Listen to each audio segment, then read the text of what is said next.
La hija del millonario no estaba ciega, y solo la empleada se dio cuenta.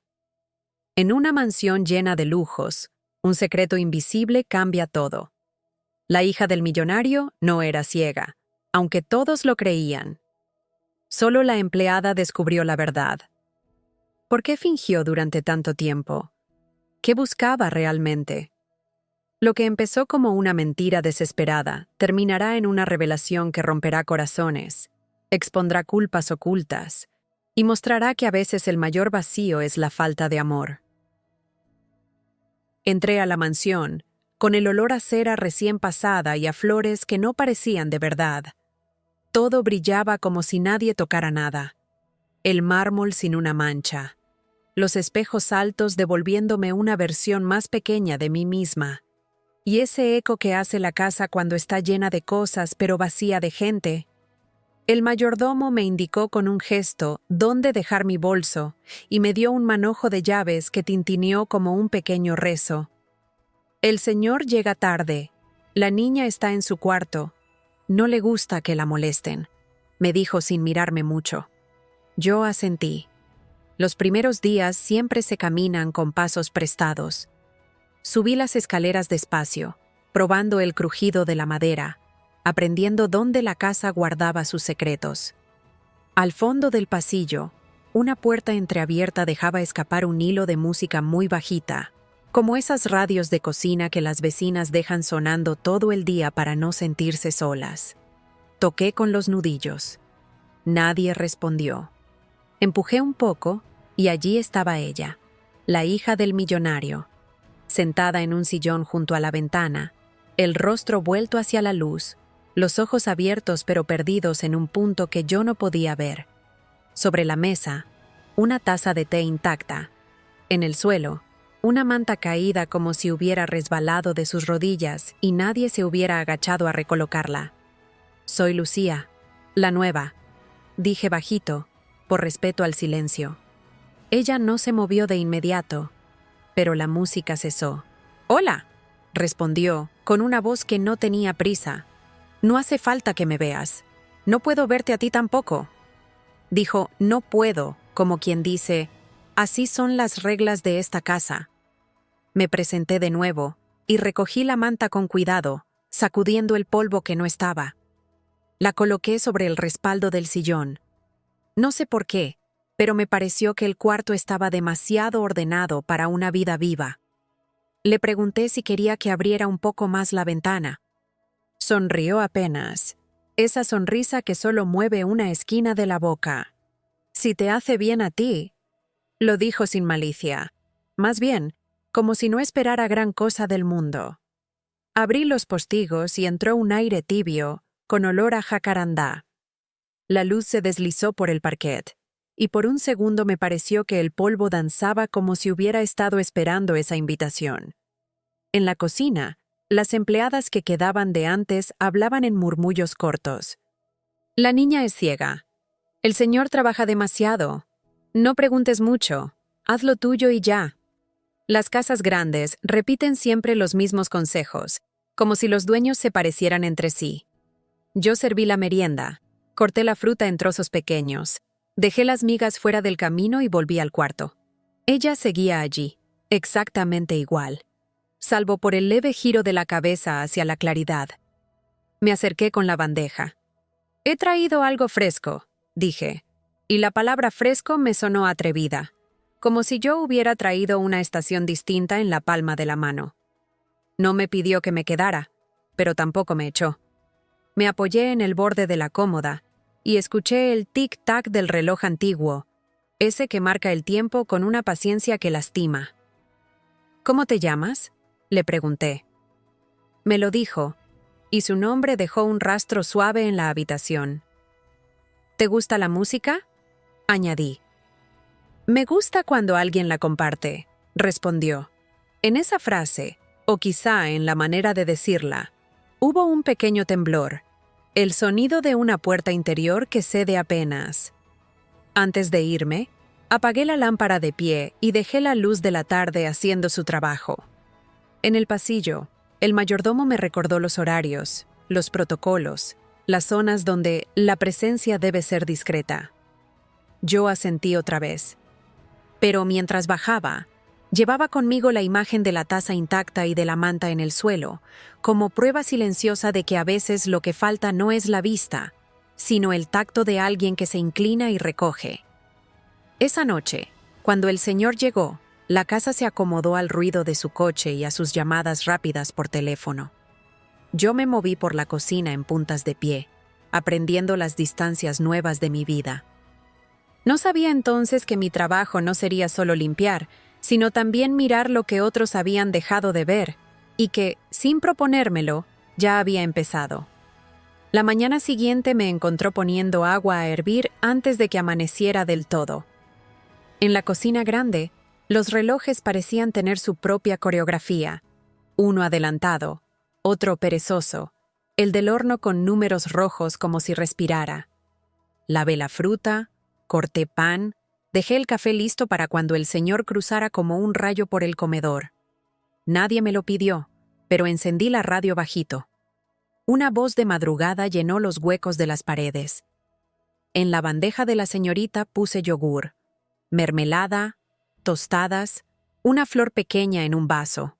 Un gesto mínimo, casi infantil, para probar si el cuarto admitía algo de vida. Toqué a su puerta con la misma discreción del día anterior. «Buenos días», dije. Su «hola» vino sin prisa, tibio. Pregunté si prefería la cortina entreabierta para que entrara luz, y volvió a esa sonrisa de un solo lado. «Si te ayuda a ti, adelante». Empujé la tela y dejé que el día se instalara. El brillo recorrió el marco del cuadro sobre la cama, y ahí, apenas un segundo, vi cómo sus ojos siguieron el hilo luminoso en diagonal. Fue un reflejo pequeño, casi un sobresalto del cuerpo que no consulta a la mente. Fingí no haber notado nada. Coloqué la bandeja, acerqué la silla, levanté la tapa del té. «Hoy el jazmín está fuerte», comenté. «Huele a patio después de la lluvia», dijo ella, y sus palabras abrieron una ventana en la memoria. Me quedé un poco, sin invadir. Le leí en voz alta un fragmento del periódico. Nada importante. Una noticia de barrio, un perro que habían rescatado del río, solo para llenar el silencio con algo que no fuera protocolo. Mientras leía, la escuché respirar más hondo. Cuando hice una pausa, preguntó, «¿Cómo es un perro cuando sale del agua?» «Pesa más, pero parece más liviano», respondí. Nos reímos. En la risa, el cuarto perdió rigidez. El señor pasó por el umbral del comedor apenas unos minutos esa mañana.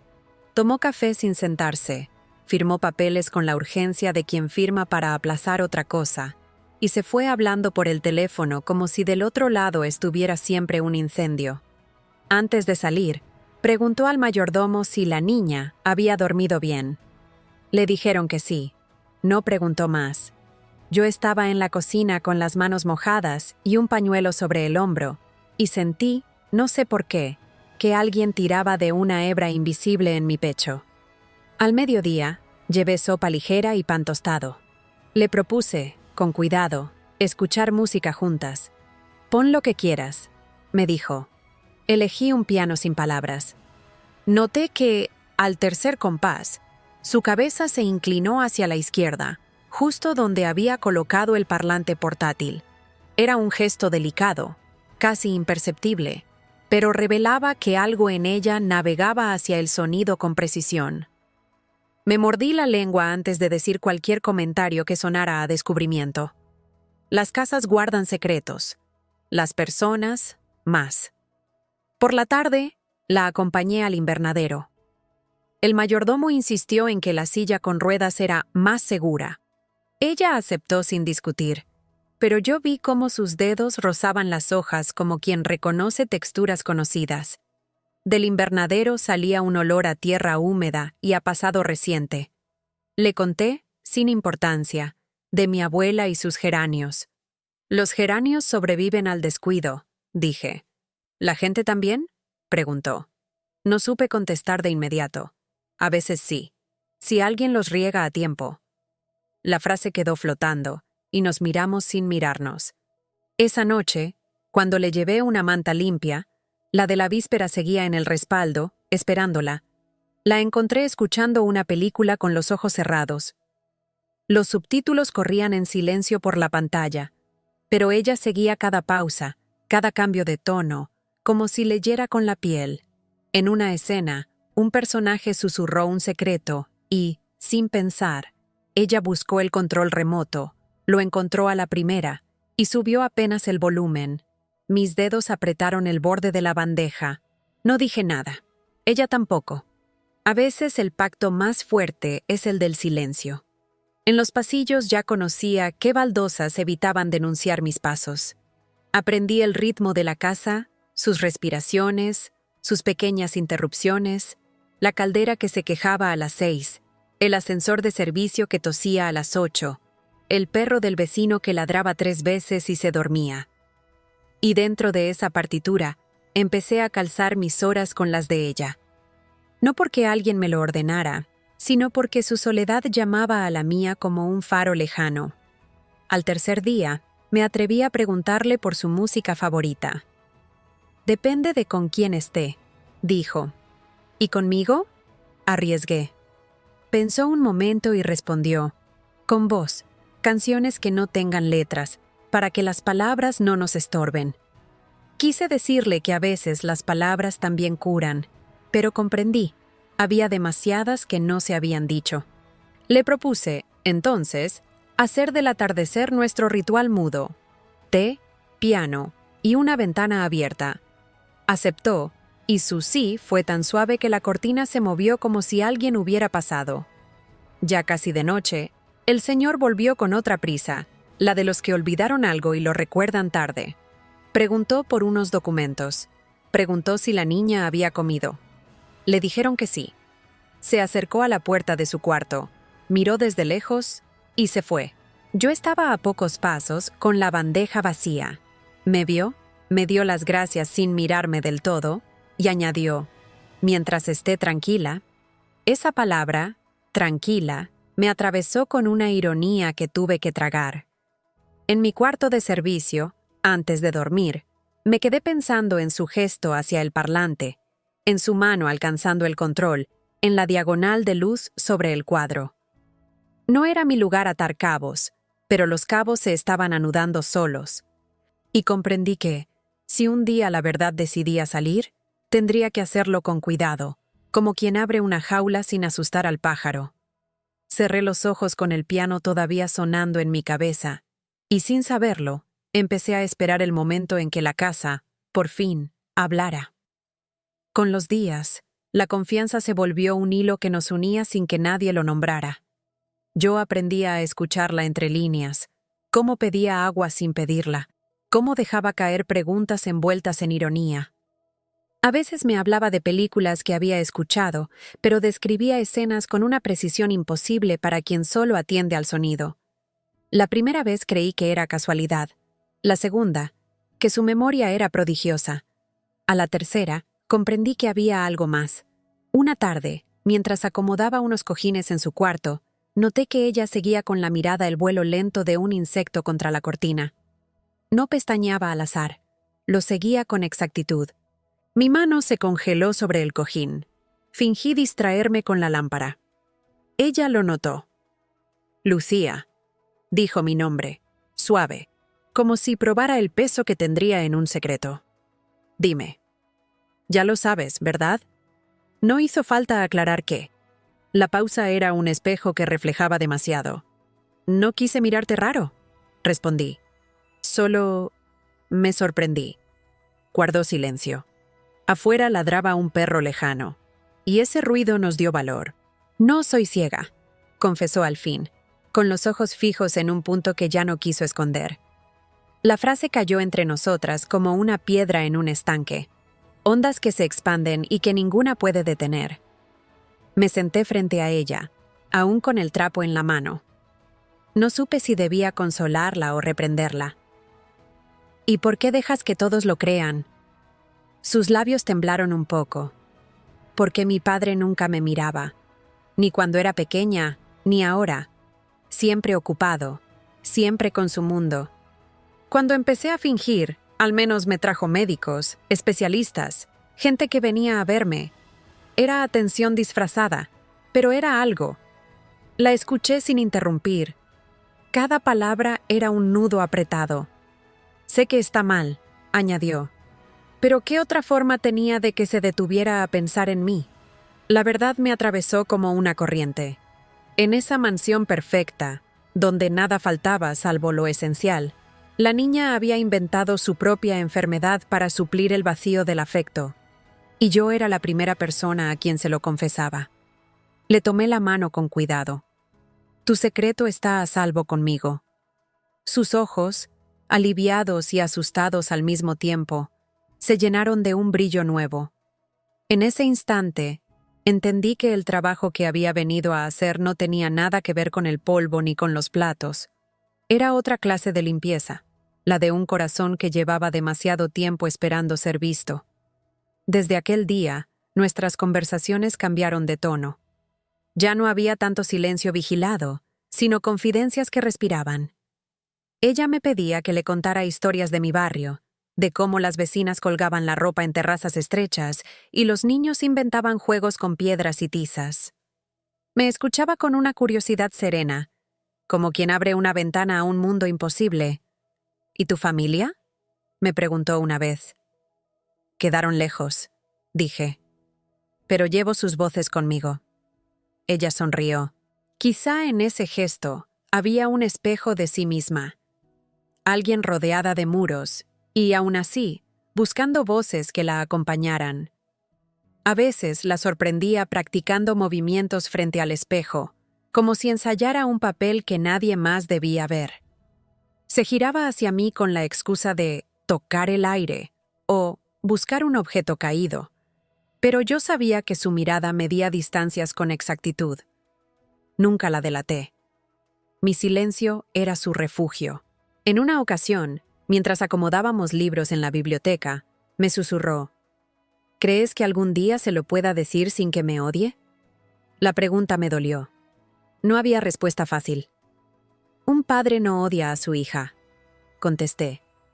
Puede fallar, puede olvidar, pero odiar, eso no. Ella bajó la cabeza, como quien quiere creer pero no se atreve. Nuestro vínculo se volvió casi un pacto invisible. Yo era sus ojos frente al mundo, aunque no los necesitara. Ella era mi confidencia en una casa donde nadie preguntaba cómo me sentía. Cuando me veía llegar con la bandeja, dejaba escapar una expresión distinta, como si por fin alguien interrumpiera la monotonía del mármol. El señor, entretanto, seguía ausente. Sus pasos eran rápidos, sus palabras urgentes, sus visitas al cuarto de la hija breves como la sombra de una nube. ¿Todo bien?, preguntaba sin esperar respuesta. Ella asentía, y él se iba. Cada uno de esos momentos me apretaba el pecho, como si viera a dos islas que nunca se acercaban aunque estuvieran a pocos metros. Una tarde, mientras tomábamos té frente a la ventana, me atreví a decirle: «No deberías cargar sola con esta mentira». Ella sostuvo la taza entre sus dedos delicados y respondió: «Lo hago porque sueño con el día en que, al darse cuenta, mi padre llore de amor, no de vergüenza». Su voz estaba impregnada de esperanza y miedo. Me quedé sin palabras. En ese instante comprendí que mi papel en esa casa ya no era accidental. Era la guardiana de un secreto que podía romper o salvar a esa familia. Esa noche, cuando me acosté, sentí que el silencio de la mansión se había transformado. Ya no era un vacío, era un secreto compartido que respiraba en cada rincón. Los días siguientes fueron un desfile de trajes oscuros y llamadas urgentes. El señor atravesaba la casa como un viento sin temperatura. Movía cortinas, cerraba puertas, ordenaba cosas, pero no dejaba calor. Yo ya sabía a qué hora su coche enmudecía a los pájaros del jardín y cómo el mayordomo enderezaba la espalda antes de que él apareciera por el corredor. La rutina tenía una precisión de relojero: café doble, carpeta de cuero, 2 instrucciones secas y una pregunta lanzada al aire. ¿Ella está tranquila? Nadie se detenía a escuchar la respuesta. Yo aprovechaba esos minutos para permanecer cerca de la puerta del cuarto de la señorita, como quien vigila un hilo fino que no debe romperse. La veía ensayar naturalidad, el rostro vuelto a la ventana, la música en el volumen exacto de una casa que no quiere molestar. A veces él se asomaba, decía su nombre con una ternura tímida, pero enseguida la urgencia del mundo lo reclamaba. Ella asentía, siempre dócil, y el eco de sus pasos se llevaba la oportunidad. Un mediodía lo encontré en la biblioteca, de pie frente al retrato de su esposa. Acariciaba, sin tocar, el borde dorado del marco. Llevé la bandeja con su almuerzo y dejé el vaso de agua a su alcance. «Gracias», dijo, como si despertara. Iba a salir cuando añadió, «Sé que le lees, ella te escucha». Me sorprendió su tono. Por primera vez, no sonó a control, sino a gratitud distraída. «Le hace bien», respondí. Él asintió, pero la mirada ya estaba lejos, como si doblara una esquina invisible. Me quedé con la impresión de que intentaba querer de la forma correcta y no encontraba las manos. Esa tarde, la señorita me pidió que la acompañara al invernadero.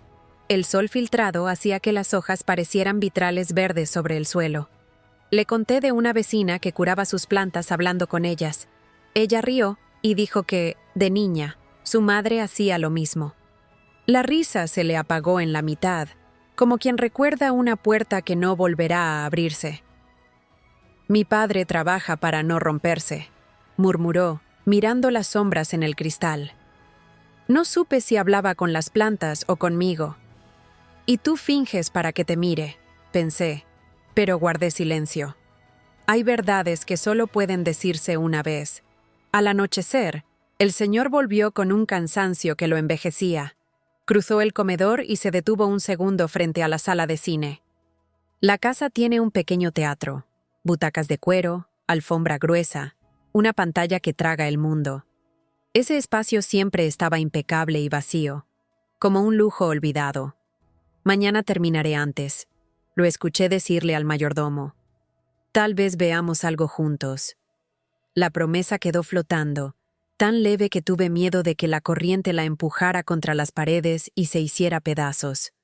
Esa noche, cuando subí la bandeja de la señorita, me pidió que dejara el piano a un lado. «Hoy quiero una película», dijo, «aunque sea para escucharla». Su voz tenía una firmeza distinta, como si algo adentro se hubiera alineado. Acordamos una hora tranquila, cuando la casa se aquieta y los ruidos del vecindario son un murmullo que acompaña. Revisé el proyector, el control, los subtítulos. Cabían en mis manos demasiadas piezas de una verdad que, tarde o temprano, iba a ensamblarse sola. El señor aún trabajaba en su despacho cuando apagué las luces del pasillo. Desde mi posición, podía ver a la señorita sentada en la butaca del centro, con la respiración en compás de espera. Antes de cerrar la puerta, me detuve a mirarla. Había en su postura una mezcla de coraje y miedo, el gesto de quien, a la misma vez, pide perdón y pide ser visto. Supe, sin que nadie me lo dijera, que se acercaba a un borde. En mi cuarto, me lavé las manos más tiempo del necesario, como si pudiera quitarme de la piel la estática de una tormenta que todavía no caía. La casa, por una vez, no resonaba a mármol, respiraba hondo. Pensé en el señor frente al retrato, en su intento torpe de sostener un mundo que siempre se le escapa por las rendijas. Pensé en ella, afinando la mentira hasta volver la melodía, esperando que algún día suene lo bastante alta para que él la oiga. Y pensé en mí, con la llave de un secreto que no me pertenece, pero que ya me habita. Poco antes de la hora pactada, toqué a su puerta. «¿Lista?», pregunté. «Lista», respondió con una calma nueva. Bajamos juntas por el corredor. La alfombra nos aceptó sin ruido. Encendí la pantalla. La primera imagen llenó la sala como un amanecer. No lo sabíamos aún, pero esa noche la película iba a proyectarse sobre nosotros. El salón de cine era como un corazón dormido en el centro de la mansión. Tenía butacas de cuero impecables, una alfombra que apagaba los pasos y un olor a polvo discreto que delataba la falta de uso. Aquella noche, sin embargo, lo encendimos como si fuera la primera vez. Encendí la pantalla, ajusté el proyector y dejé que la luz azul bañara la sala. Ella se sentó en la butaca del medio, como si supiera instintivamente dónde estaba el centro exacto. Yo me acomodé a su lado, con la bandeja de palomitas entre las rodillas. La película comenzó con un resplandor lento, y los primeros diálogos llenaron el aire con un murmullo familiar. Al verla inclinada hacia la pantalla, con la respiración acompasada, sentí que no estaba escuchando solamente, estaba mirando. Sus pupilas se movían con la precisión de un espectador atento. No pude contener la pregunta. ¿Lo disfrutas? Ella giró apenas el rostro hacia mí. Sí. Y también me cansa. Fingir todo el tiempo. Me quedé en silencio. La película seguía proyectando su historia, pero la verdadera escena era la nuestra. Ella apoyó los codos en las rodillas, se inclinó hacia mí y, con una determinación frágil, soltó las palabras que venían ahogándose desde hacía demasiado. Lucía, no quiero mentirte más. No soy ciega. Nunca lo fui.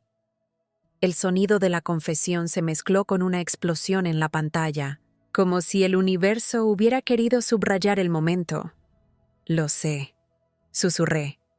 Sus ojos se llenaron de lágrimas, no por la película, sino por el alivio de dejar caer la máscara. No lo hice para burlarme de nadie. Solo quería que mi padre se detuviera a mirarme. Siempre fui invisible para él. Pensé que si era especial, aunque fuera de esta forma, me cuidaría, me buscaría, me daría un poco de lo que nunca tuve. Su voz temblaba entre rabia y ternura contenida. Yo quería abrazarla, pero no me moví. Sabía que necesitaba decirlo todo, sin interrupciones. Y entonces sucedió lo que ni ella ni yo habíamos previsto. La puerta del salón se abrió sin ruido, y en el resplandor de la pantalla se recortó la figura del señor. Llevaba aún la chaqueta puesta, como si hubiera regresado del trabajo sin pasar por su despacho. Sus ojos, cansados y hundidos, se clavaron en su hija, que todavía tenía lágrimas en las mejillas. «¿Qué dijiste?», preguntó con voz ronca. El silencio se volvió insoportable. La película seguía corriendo, pero era como un fantasma que ya no importaba. Ella lo miró de frente, sin huir más. «No soy ciega, papá. Fingí todo este tiempo, porque era la única manera de que me miraras». Yo contuve la respiración. En sus palabras había un filo que podía cortar la sala en dos. La verdad y la mentira, el amor y la ausencia, la niña y el padre. El señor dio un paso adelante. Su rostro, endurecido por años de negocios, se quebró de repente. Los ojos se le llenaron de lágrimas. En la pantalla, un actor gritaba su dolor. En la sala, el verdadero drama estaba sucediendo sin guión. Me quedé inmóvil, con las manos sobre la bandeja. Sentí que estaba presenciando el instante en que una vida podía derrumbarse o salvarse. Y aunque yo no era parte de esa familia, su dolor ya me atravesaba como si también fuera mío.